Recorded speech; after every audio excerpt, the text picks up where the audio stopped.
Hey everybody, welcome back to another exciting installment of Nerdarchy. The trifecta is together. Nerdarchy Unite! Woohoo! We're here to talk Yay. about... Yay! We're here to talk about how a great game master says yes. They say yes to their player most times. And we'll kind of go over the caveats of that. But let's get things started with you, Dave.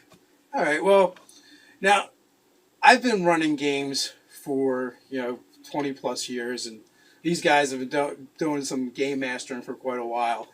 And one of the things, it's actually within the last 5 years, I would say, that I actually read, where, I think I actually put it in the 4th edition Dungeons and Dragons Dungeon Master's Guide, about saying yes to your players. And, to me, I'm surprised. I've done it to a certain extent, but it was a light bulb moment. I had an epiphany, and it completely changed the way I've been running my games. Well, what do you mean by saying yes? I mean, are you saying that we should just give the players everything they want, or are you saying something else? Well, how do you define saying yes? Saying yes really is about adding flavor to your campaign, to your world, and letting the players take an active role in what you're doing. But, not only that, instead of just going, no, you can't do that, you just go, hey, drop a die 20, let's see how that goes. Or if someone goes, in the halfling village where I'm from, mushroom pastries are a delicacy. Well, there's no point in being that jackass DM going, no, I never put that in my world. Who freaking cares? It doesn't matter to anything. But, now one of your players just put a piece of the puzzle together for you. You don't even have to think about it. Right, and it enriches your world. That's one thing. And just a little thing that I know from, hearing people talk about, say, improv theater. The first rule of improv theater is to just say yes. The only way for the improvisation to keep going on is for people to say yes to what the other person put out there. To go with what's there. Because the moment you say no, it's just all right, the scene is now over. You've broken what is there. You hit the wall. I actually, took a little bit of theater classes in college, and have done quite a bit of improv here and there.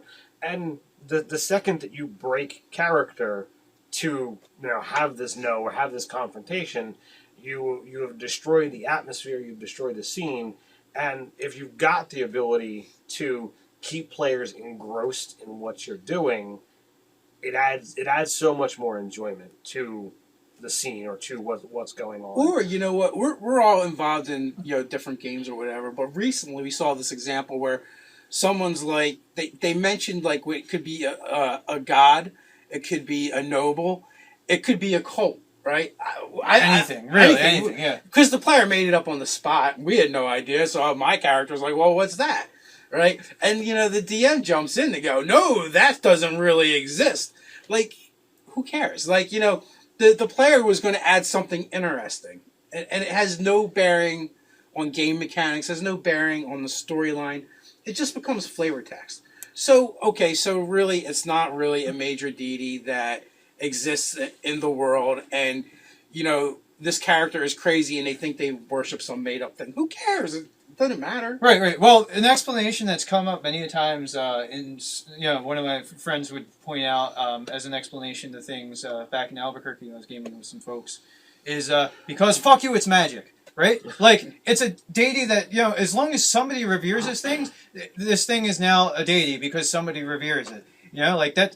It's a fictitious game with a bunch of people sitting around playing dice, and it's imaginary to begin with. So why hinder imagination that doesn't break the spirit of the game, right? I was gaming a while back, and a friend of mine, we bring these characters in, and we didn't really know much about the world we were playing in, and we made up this guy. We were both naturey folk, and this is what we're gonna worship, and without having to do studying of the world, we made this up.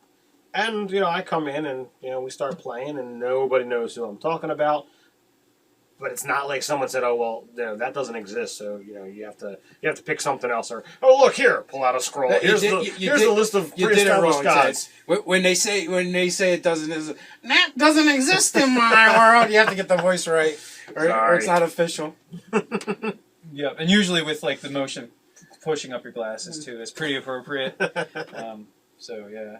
Yeah, because we're like the other guys with glasses, not the guys with glasses. Yeah. Other guys. Although we did observe on one occasion our table of like a total of 8 people. All but one of us had glasses, like every single person. So we fulfilled the stereotype there. Who didn't have glasses? They were wearing contacts. You know they were. Yeah, probably. They got all GQ on that one. But another example of saying yes where it goes wrong.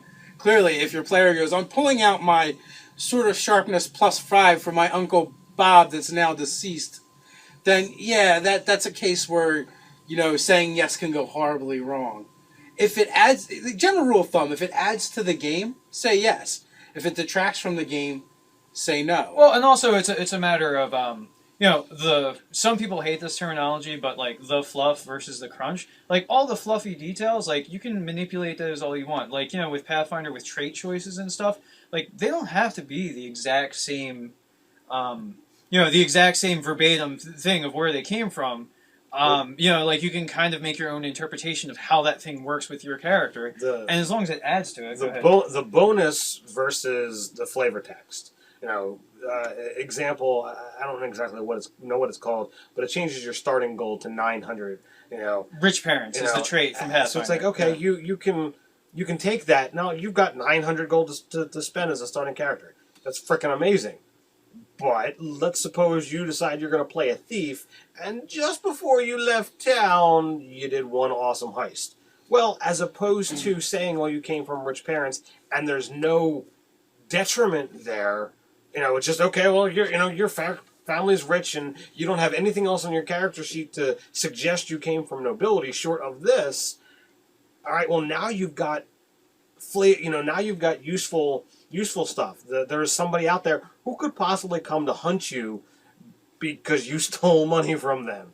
So it's something that becomes useful, whereas there's no official difference between where that 900 gold came from. So take that useful bit of information, and your players, just like a useful background, they've given you something to work with, so that you can sit back and say, okay, well now I've got a villain to put in here, or at least an adversary that is going to be looking for them. Well, and also too, the funny thing is that these two guys are playing halflings that happen to be brothers of one another. So if it was still rich parents, it'd be like, well, what are you, the black sheep? Like they kind of outcast. They hate him. Yeah, exactly. You kind of got boned in the whole family tree thing. So yeah. Well, and that's what it comes back to. Like what we're talking about, right? When to say yes, when it involves story, fluff, whatever you want to call it, say yes for the most part. When it involves crunch or mechanics, yeah, then you have to look at it and then make a call on it. But if it doesn't affect the overarching campaign, if it doesn't affect the mechanics of the game, it's not even relevant. Well, and it just adds to the story that you're collectively telling, The GMing of any role-playing game, it should really focus on the characters, Absolutely. Like the GM might get so hung up on this story that they're trying to craft that they leave the characters out of it, and the characters are just these pieces moving through it. I mean, I've been guilty of it when I started running for you guys. I can't believe it. Yeah, when I was like, no, it's not like we've done any videos to make mention of it. Right. Yeah, I was only like 15 or 16 at the time. Give me a freaking break. But so you have to live and learn to make the story, the overarching story about the players you have coming to the table. I mean, there's complications, when you have people that can't show up here and there. It makes it well nigh impossible to make the story about the characters when you don't know who's going to be there from week to week too. But that's the good and the bad. That's and the another ugly. video. The good, the bad, and the ugly of running RPGs, right? So.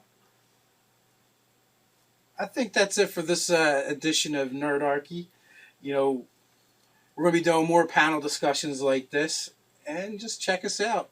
Hit the like, comment, subscribe.